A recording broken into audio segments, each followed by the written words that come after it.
Welcome to the StandUp Speakeasy. I'm your host, Srath Nay. This is a Speakeasy like podcast version, but instead of saying share, and subscribe, I'm going the opposite route. So everyone that's a guest on the show is like inviting their own people onto the show, and I'll interview them uh, in the near future whenever they reach out to me. So that's what I'm doing with this Speakeasy.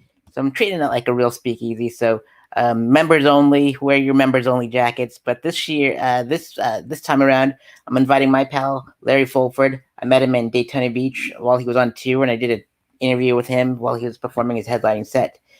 He's originally from Orlando. He moved to Chicago. Now he's back in Orlando, and hopefully he'll be wherever his journey takes him. We'll be there with him. So without further ado, this is Larry Fulford. Welcome to the show, Larry. How are you, Hey, buddy? what's going? Hey, I'm good. How you doing? Thanks for having me, man. I'm doing well. You're welcome. Thanks for being on the show. I made sure that I put all your important information scrolling on the bottom, and also on the YouTube channel. There's all your information that's on the bottom there too. So all the viewers can click on that and support your grind, if you will. Sweet. Yeah, give me money. Absolutely. So Fine, you're a writer.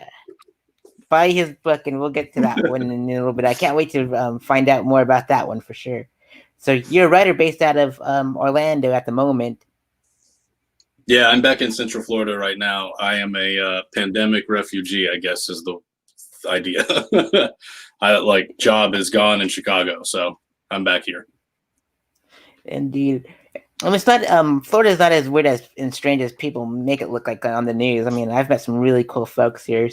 And I'm a transplant from Colorado, and my town's just as weird, I think. But I love weird.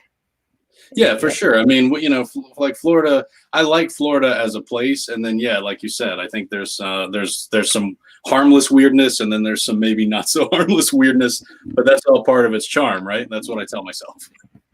Absolutely, indeed. And so you had articles published in Orlando Weekly and the online version of Men's Health. How did you get all that to go? Oh my God, that's going a ways back. Orlando Weekly. I had a friend. I'm trying to remember now. I think the first one was I just had a friend that got somebody at Orlando Weekly asked him to write a funny thing about poker, and he passed it off to me because I think he didn't want to do it. The first one was by chance, and then I did a little thing about being a door guy because I was a door guy at Will's Pub in Orlando for a while. So that piece I didn't even really write. I just gave them a list of the best excuses that I heard being a door guy. And so an annoying clientele wrote that piece for me. And then Men's Health was actually an old writing teacher of mine, online writing teacher of mine, worked at Men's Health. And I think he liked a tweet that I had. And he was like, "You want to do a whole piece on this?" I was like, "Yeah, I could try that." All accidental. Basically, like all just fucking weird, random, right time shit. Most definitely. And speaking of tweets, some of your tweets got picked up by Playboy and Uproxx too. And what was that feeling like when those folks saw those tweets and grabbed them? That felt cool. That was a while ago too. Like, I think the Playboy one actually, so there's a comic out of Tampa called Matt Fernandez. His name is Matt Fernandez, and he's amazing on Twitter. He's had shit read on, I think, Kimmel or whatever show that reads the mean tweets and stuff. And I can't even remember what the topic was for the Playboy one, but he got grabbed and I got grabbed. He hit me up. He's like, "Hey man, we both got tagged in this Playboy list." I was like, all right, that's weird too. Anything cool that's ever happened to me has been like random and by accident for the most part. And so, but it felt cool. It was like, oh, cool. I mean, here's the thing about that kind of stuff though. Like all of those, like, HuffPost and stuff, like grab, if something like Leonard Cohen's song got used at the White House or whatever, and then the next day, like HuffPost or whatever grabbed, like, let's see how Twitter's reacting. So I think that's also just kind of lazy journalism, but it felt good. It felt good to be included. Indeed, most definitely. And I saw, like, I went to your website and I saw some like your submission, like the writing packet for SNL about the comedians in cars like escaping like a crime scene, I believe, or something like that. And you have a lot more screenplays on your computer. And what got you into screenwriting and coming up with that writing packet for SNL?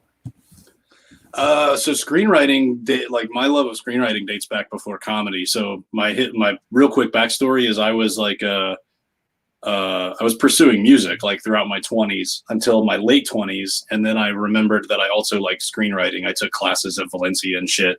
And I got really into that. So I think it was like 2009, 2010, I had a screenwriting buddy, and we would just, the way we would hang out is we would get tacos and whiskey and write scripts together. And so, that was just a hobby though. It wasn't like I never tried to get any sold or picked up. It was just something kind of fun to do. And then the SNL thing was, I think it was 2 years ago, it got announced that SNL was taking unsolicited writing packets.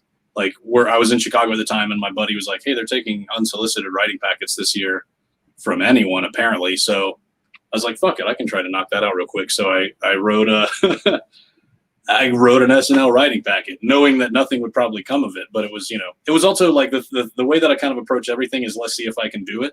That's actually true with comedy. It's like, let's see what me doing stand-up sounds like. Let's see what my version of an SNL packet looks like. And so if nothing else, I just have that for me forever, It's a great writing exercise for sure. And like works on your writing muscles in your brain and all that good stuff. So it's good stuff. Yeah, totally. And I know nothing about SNL these days, so I had to Google every new cast member and see what. I was like, I don't know. I had to fake my way through that, like I do most everything else too. Most definitely. And we spoke about your book earlier, and it's called Perfect Sleeping Weather. You released it in 2015, and it's a book of poetry. Like, what got you into poetry and releasing the book? That's another thing that goes way back before comedy. So I guess probably at the root of most of this stuff is music. So I started playing drums when I was 14. And then as I got really involved in music and the songwriters that I liked and the bands I liked, like Nirvana and all that shit, like kind of inspired me to kind of start trying to write my own lyrics. Except I can't play guitar or anything, so I couldn't put music to them. So I think the poetry just became it was like, well, I can't write songs. I can't finish a song, so let's just throw the words down and call it a poem. And then the book, like putting out my own collection, was kind of like a bucket list thing. So I turned 35 and I was like, fuck it, let's just try to do it this year. And so that book is actually, there's some stuff in that book that goes back to when I was 18 years old. So it's like almost 15 years of what I hope doesn't suck the most. Indeed. And if you want to pick up that book, click on the Amazon link below the YouTube video and I'll take you right to the link. So definitely pick one up from Larry and support him. And For sure. You've also spoke of your music career as a drummer, and you've always, starting at an early age, you were a drummer, and you played on 3 records, one from Holidaysburg, A Better November, 2 by Matt Wiz, Manifesto, and With Love from Brushy Mountain. How did all that come about? That's man, you've like totally done your research on this stuff. It was all just kind of, sticking with it. So I started playing drums at 14 just to be in a band. Like my friends were putting together a band and I was like, hey guys, you'll need a drummer. And they were like, do you play drums? I was like, no, but I want to be your drummer. So again, just purely accidental, I guess. It was like something I got into because I wanted to hang out with my friends. And then I just stuck with it. I just like drums. So just like comedy, I just kind of got the bug or whatever. And then played drums on and off from the time I was 14 till 35. December 2015 was the last time I went out with a band. But like Holidaysburg, they were just a couple of guys I met in Orlando. I kind of, drummers are hard to come by, it turns out. So I would just kind of go sit in with my friends and stuff. And Holidaysburg stuck around for, I think, 4 years, and we put that record out. And through Holidaysburg, I met Matt Wiz out of Tennessee, and he liked me enough to take me on the road. And then I played on his first 2 records. I just kind of go with the flow. I'm like a fucking tumbleweed. And then whoever I bump into, I'm like, you need a drummer or a writer or whatever. That's pretty rad. And you also toured with Big Shoals too. And what was that like with touring with Big Shoals and Matt Wiz? Man, Matt Wiz, touring so the most touring I did, I went out with a band called Truck Stop Coffee for a little bit too before Woods and Shoals, but Matt Woods gave me the opportunity to see the whole country. Like we hit it off.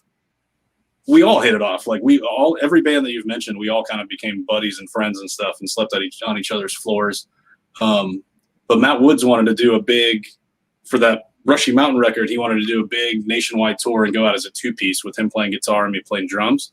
So Matt was the reason I left a day job to just hit the road. We went out for 4 months straight. Like I didn't come home for 4 months.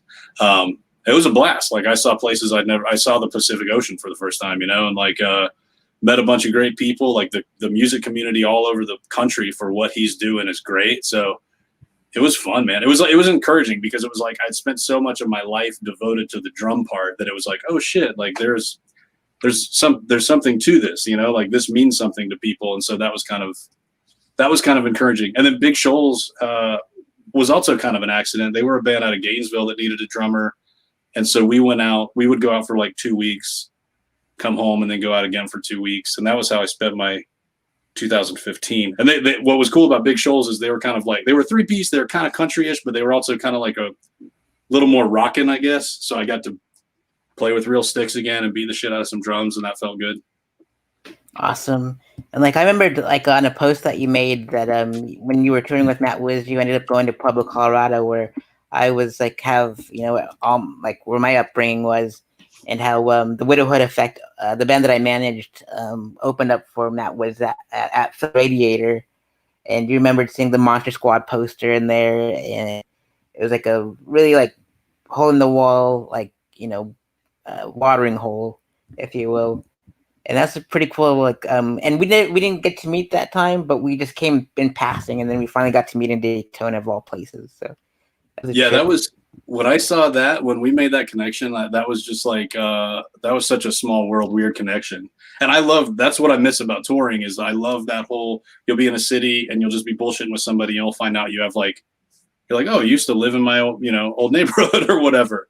But that that bar, when we were talking about that, like I totally remember that bar was great. I was playing with brushes at that bar, and the reason I'll remember that bar forever is I was playing my kit with brushes, and I hit wrong because I don't know how to play with brushes, and it exploded. All the little brushes went everywhere. So that bar is always in my memory. Yeah, awesome, good stuff. They closed it down, but like but I miss it. But like the cool thing was like they had the stage inside, and there's like a patio outside. And whenever I throw on my big old gig, I alternate stages. Like as soon as one band stops, the other one would start, and it was pretty neat to balance like 16 bands in one day. It was pretty rad. Oh, you would have outdoors and inside, right inside the bar? Yep. Yeah, that's awesome. Yeah, that's a great spot. Anytime, most definitely. And there's a coffee shop down the street that does that, so I'll probably start doing that in the summer again. But yeah, you also went on tour at rock clubs and coffee shops and comedy clubs and with comedians. It looks like some really awesome comedians. You opened for Brian Posen was one of them.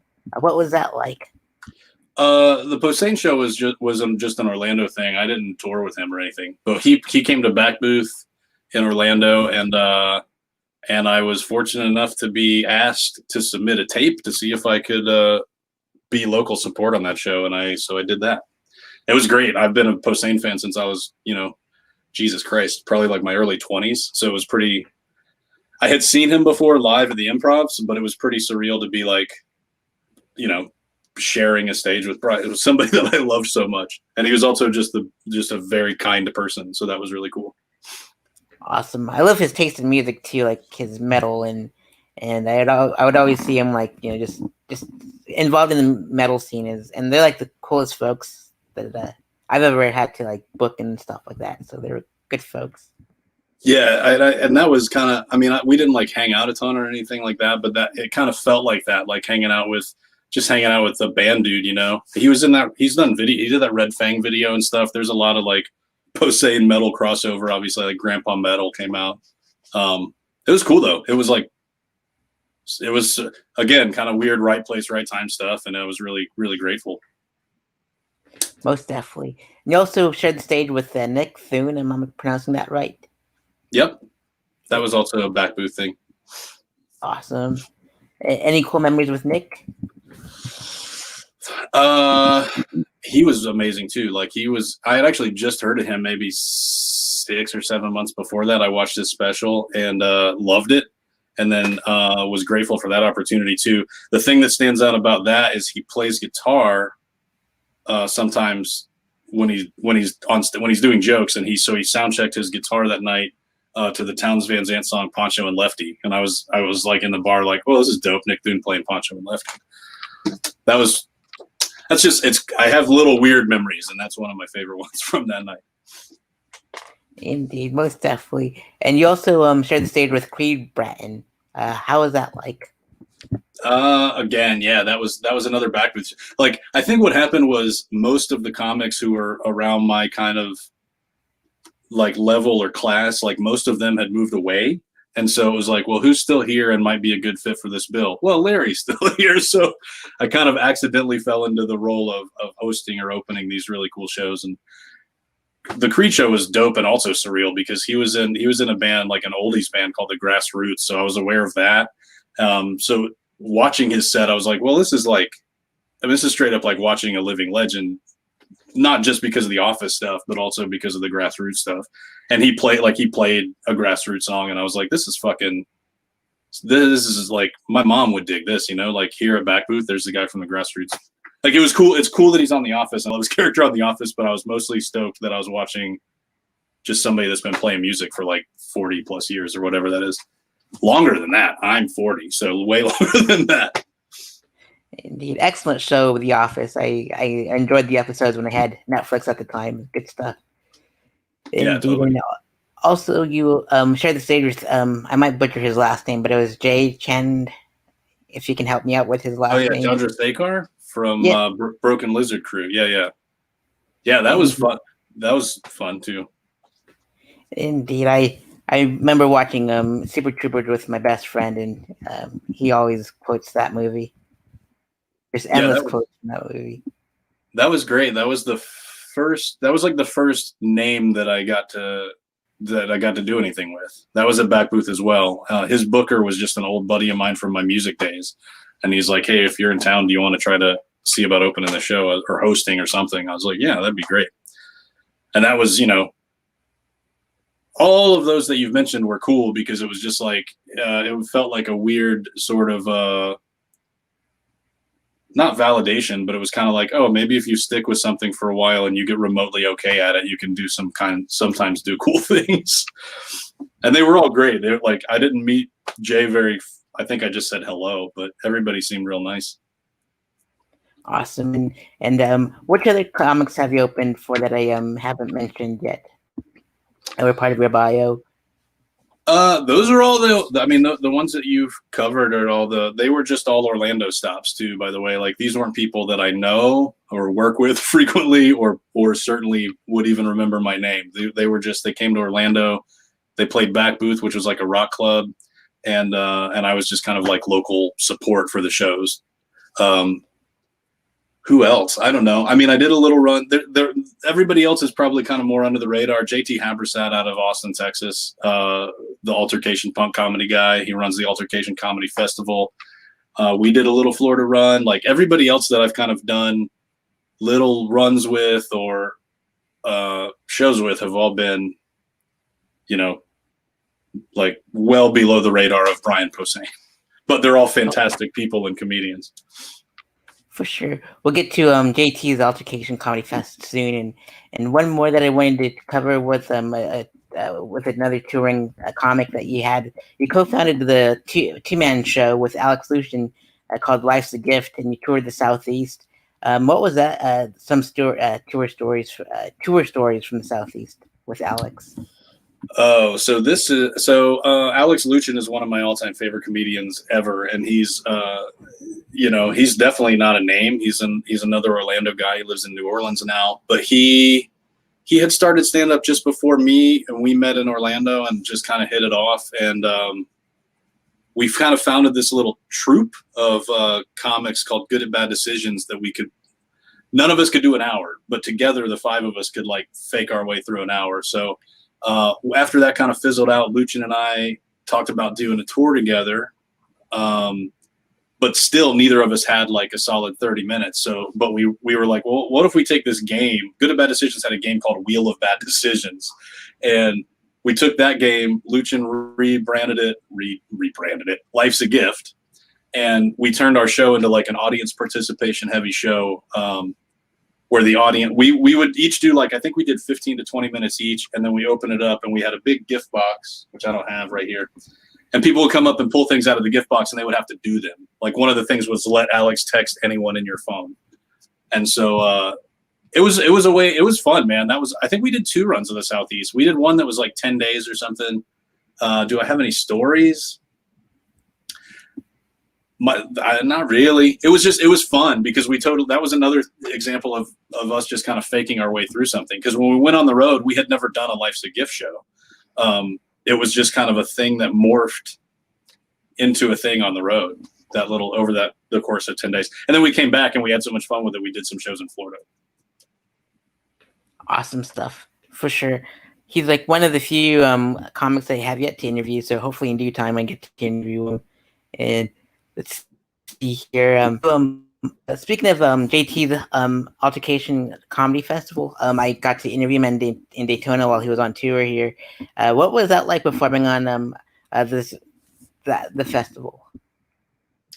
JT's and festival, Altercation. The festival itself. I mean, JT is amazing anyway. JT's been doing stand-up a long time, but he also kind of comes from a music background, a big fan of punk rock and just good music in general. So his approach to stand-up is kind of like a band's. Like he just hits the road DIY style. He does rock clubs and shit like that or whatever. So he's a peer who is also kind of like, he's kind of an example of how to do this a different way. And by this, I just mean stand-up, period.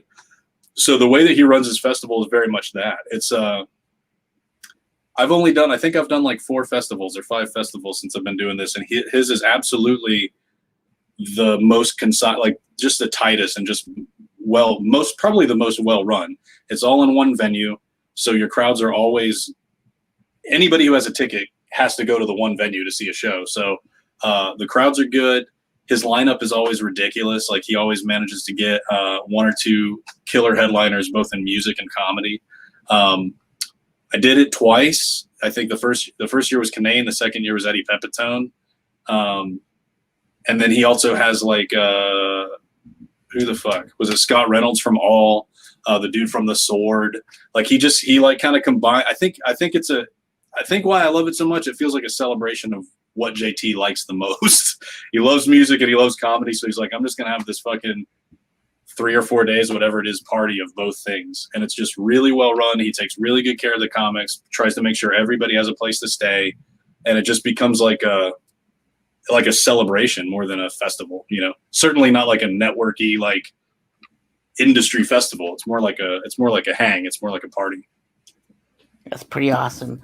One day I'll go out there and support him, and hopefully his continues this year. I know that he has plans on doing it in October and all that good stuff. So you mentioned. Oh, go ahead. Oh, I was just gonna say real quick. He was gonna do it this year. I actually just found out can't do it this year because of the pandemic, but he is doing. I think it's a 4-night virtual, like it's a mix of The Road podcast and then comics he was gonna have this year. So if you go to Altercation Comedy, probably all the info is there. It's going to be dope. I think it's $30 for 4 nights of like amazing comedy. Anyway, sorry, go ahead. Oh, for sure. No worries. And hopefully I get to have him on the show on the Speakeasy eventually. And you also mentioned that you did a couple more comedy festivals, like Oak City Comedy Festival was one of them that was mentioned on your website. What was that like at Oak City Comedy Festival? Oak City was great. I think I did it their first year. They're kind of a younger festival. Is in Raleigh, North Carolina. Also super well run. Like I feel like I've heard some horror stories about comedy festivals for a variety of reasons, and I feel like I've just gotten very lucky because every one that I've done, there's only been, like I said, 4 maybe, has been really well run. The producers try to take care of everybody. Everybody obviously can't like get a free hotel or whatever but they try to take care of everybody as best they can. Oak City was dope. Like Oak City, Memphis, Cape Fear, Orlando, Indy. Like I think that's the rest of the ones I've done. Yep. But all really well run. I think I've just been very lucky because I've heard some horror stories about festivals. Oh man, totally. I totally can relate to having a horrible festival in the beginning, but because I've been in their shoes, and I gotta say that the first couple ones that I've put on were rough, but now it's still trial and error, but I make sure everyone's taken care of too. So yeah, I don't envy you at all. I don't envy anybody that's got to wrangle kittens and put together a festival. This seems like a nightmare. It's pretty much a nightmare, but it's a beautiful nightmare for sure. Sometimes. Sure. Yeah. And you see here, you've also been a voice improv actor. What were some of those like? That's just something I kind of like dabble in from time to time. It's not even. That's another thing I kind of fell into accidentally. There's not even really any stories there. It's a way to make very little money during a pandemic. That's the best story I have. Indeed. And you also did you have them for various radio stations, or and which ones were on air that made it on air? I have no idea. Yeah, that's just kind of like that's kind of almost more of like a day job type scenario or whatever, like a part-time freelance thing. Most definitely. I guess I'm saying I don't know very much about that world. Most def. It's quite interesting to hear someone's voice on the commercials and on air and all that good stuff. But you're an actor as well, I saw, and you've done some background work on The Exorcist on Fox, and Chicago PD on NBC, Chicago Med on NBC. Gosh, these are pretty awesome background work. Chicago Fire on NBC, Chicago Justice, APB on Fox, Empire on Fox, Patriot on Amazon, Aflac commercial, and Thanks a Lot, Tay, the web series. Do you remember any set stories on sets for those ones? Yeah, I feel like I need to make a tiny correction. I'm an actor. I don't really. All of that stuff. The Aflac commercial, I guess I was acting like a dude with a beard who worked in a hardware or a wood cutting place. So that, typecast. But yeah, I've never really done any real acting. All of that was just background and extra work that I got the chance to do. When I lived in Chicago, because they film a lot of shit in Chicago, obviously all the Chicago prefix shows that you listed, and then they filmed some movies there. I get to run out of Soldier Field in a movie called Captive State, but you can't see me. Like that's, but a story. I have a story. I got to do Empire on the episode that Mariah Carey was on.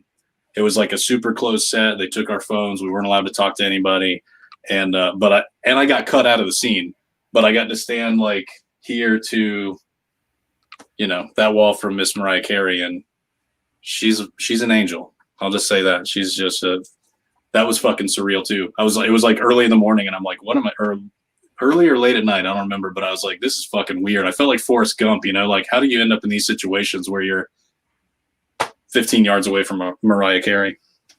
Indeed. It's like what you said earlier. It's like you're just there like accidental or by luck or like perfect timing, like all that stuff. I have no idea how I've done the things I've done. I feel like Forrest Gump. I feel like I'm faking my way through every single day of my life. Indeed. So there was some quotes that I found from like Ellen Cleghorn in a dream she had. It said, "You're a one-day wonder." Do you remember that? Yeah, that was a dream I had. Oh, dream you had. That's in my bio. Yeah, so I don't know how to write a bio very well, but I know that sometimes people use like a review or a quote. And I had a dream years ago that Ellen Cleghorn called me a one-day wonder. So I put that fake quote in my. I mean, it's a real quote. It's a dream quote, but she never said that in her life yet. And there's another one by Cadillac Clifton Santiago. I like the humor, but I am saddened by the reality of this. A lot of inner turmoil. Is that a real one or a fake? That's a real one. That's the pseudonym for Cliff Cash, who's an amazing touring comedian that I love to death. I was like, he said that about something I said once, and I said, can I use that for my bio? And he said, if you change the name to this. So that's why he's Cadillac Clifton Santiago or whatever. And he's a pretty cool dude. I got to meet him at Rain Dogs in Jacksonville, and I interviewed him on stage after his set. Oh, nice. So, yeah, he's a pretty cool dude. He's great. Indeed. Because I remember, like, Chris Buck was opening for him a couple of times, and so that's how we became pals. This was through Chris and through that show, so it was pretty awesome. Indeed. Yeah, so he's a killer. Most definitely. So what's the story behind Lowercase Danger? I don't remember. I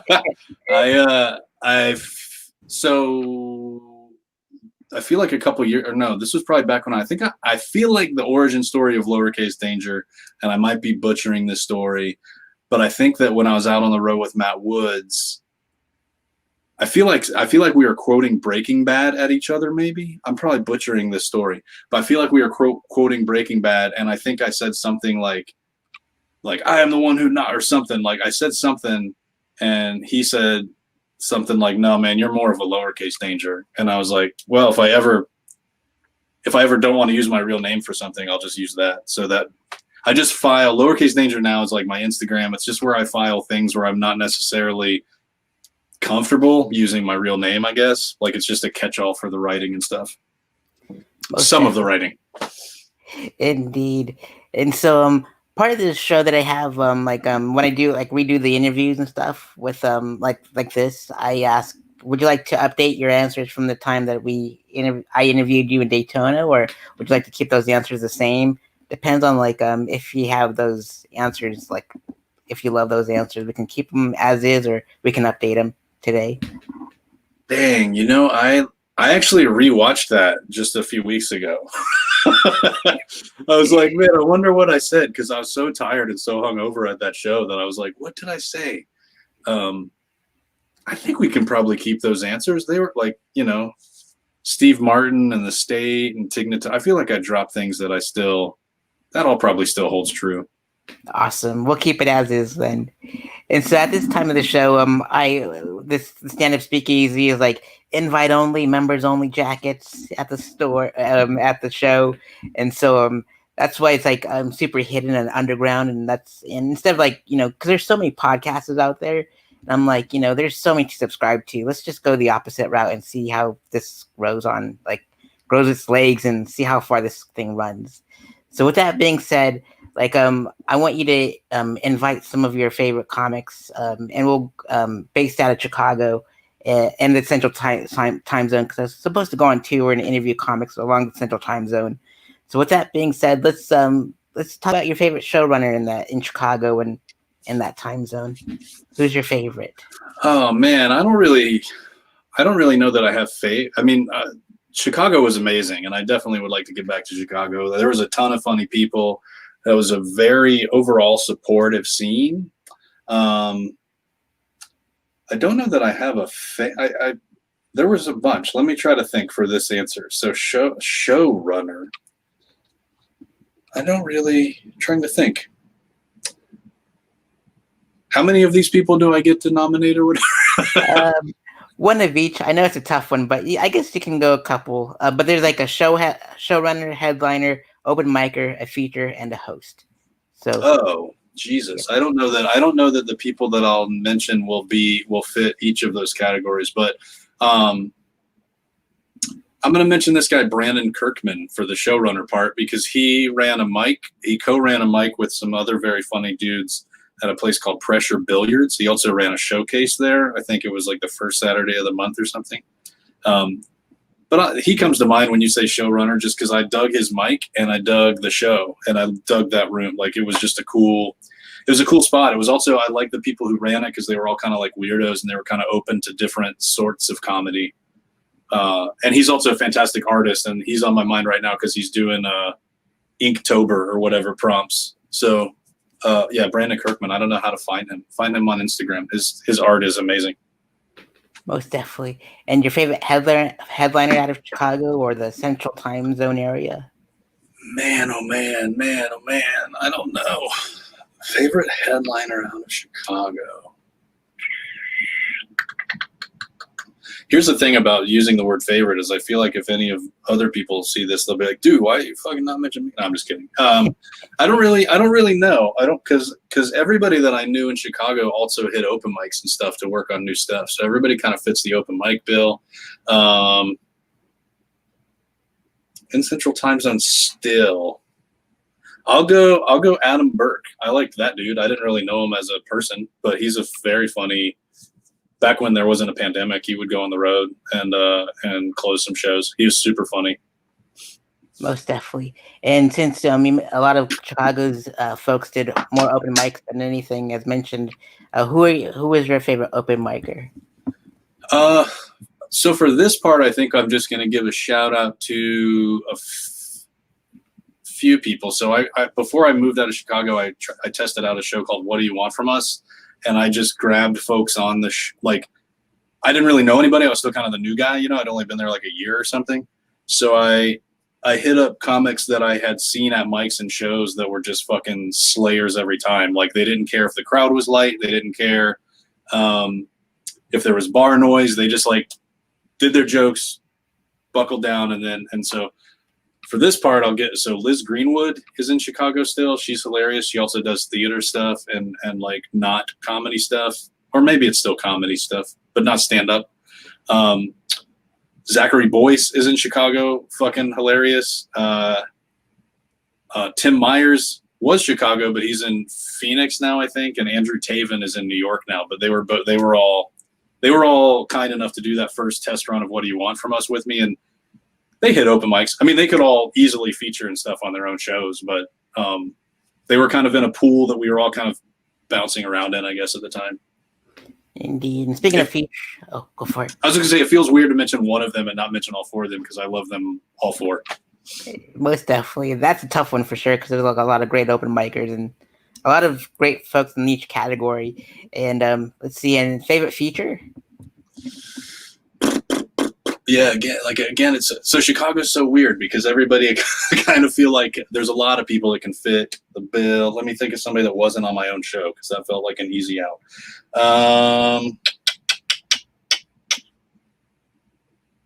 I'll do Cameron Gillette just put or is putting out, I guess, his first record, and he was great. Every single time I saw Cameron he's not somebody I know personally, but it was every time I would see a show, I'm like, this is about to be very, very good. So I'll go with Cameron. It feels like it's less of a cheat if I mention people that I don't know personally. Most definitely. And last but not least, the host. Your favorite host. Oh man, I should have saved Brandon for host. No, I'll do this. I'll do Chris Santiago as the host. So Chris used to host an open mic at a place called Spinners on Thursdays, and Chris or Christopher Santiago, hosting an open mic, as you know, is kind of a fucking nightmare and pain in the ass, but he made it super fun. He was kind of newer to stand-up. I think his background was like art and photography. And since the pandemic, he's actually made these very, very, very funny short films or short sketches. But Chris, as a host of an open mic, made you not hate that you were waiting your turn at an open mic. He brought a life to that room that not a lot of people could. Awesome. Good stuff. Most definitely. And so, you mentioned, What Do You Want From Us a couple of times and all that good stuff. And that's coming up tonight. What would you like to say about What Do You Want From Us? Yeah. So What Do You Want From Us was a show, like I said, it was an idea that I actually came up with in Florida. And then when I moved to Chicago, there's so many theaters in Chicago that I wanted to give it a shot. So What Do You Want From Us is the best way I can explain it is it's stand-up comedy. There are stand-up comedians on stage, but the audience votes for the entire show as to what joke they want to hear next. So it plays more like a choose your own adventure book is kind of the comparison that I make it. I build a poll. I build a voting poll, and people can use their phones. They'll see the poll and they'll tell you what you want to, or they'll tell us what they want to hear. So it's hard to explain, but it's 100% absolutely directed by the majority of the crowd. So votes will come in, and if 80% of the people want a joke about Jesus, the comic that has that joke stands up and delivers it, and that's the joke you hear. Awesome. The comics are making no decisions. It's 100% up to the crowd. Man, that's a whole lot of fun right there, for sure. And what else do you have coming up in the near future, Larry? That's a great question. I don't know. Like you mentioned, that show, we're doing that show online tonight on Zoom at 9 p.m. Eastern. Andrew Taven, who I mentioned earlier, he was on the early one, and he and I were talking, and he's like, hey man, that show might translate well online because it's already so weird. It's already like a video game. So him mentioning that made me try it online with that original crew. And then we've done one more since then, and the third one is tonight. And I think as long as it's fun and as long as, people like tuning in, I think I'm going to run that every third Thursday while there's a pandemic going on, because it's not only is the show part fun, but like there's a lot of kind of front end work. Like I said, I have to build the poll and stuff for the audience to vote with. So it keeps me busy and not losing my mind during during the pandemic. So I think that's what I have coming up until question mark. Indeed, and the ticket links are at the bottom of the video on YouTube. So make sure you get those tickets and support Larry and his crew, all that good stuff. I'll probably drop by and see what form of payment you accept, and then I'll see if I can afford to go. But I'll definitely do my best to make it there at 9 o'clock tonight. If you want to pop in, tonight, I got you. Just hit me up. Just message me. For sure, absolutely. And any final words you'd like to share to the audience watching at home? Any final words?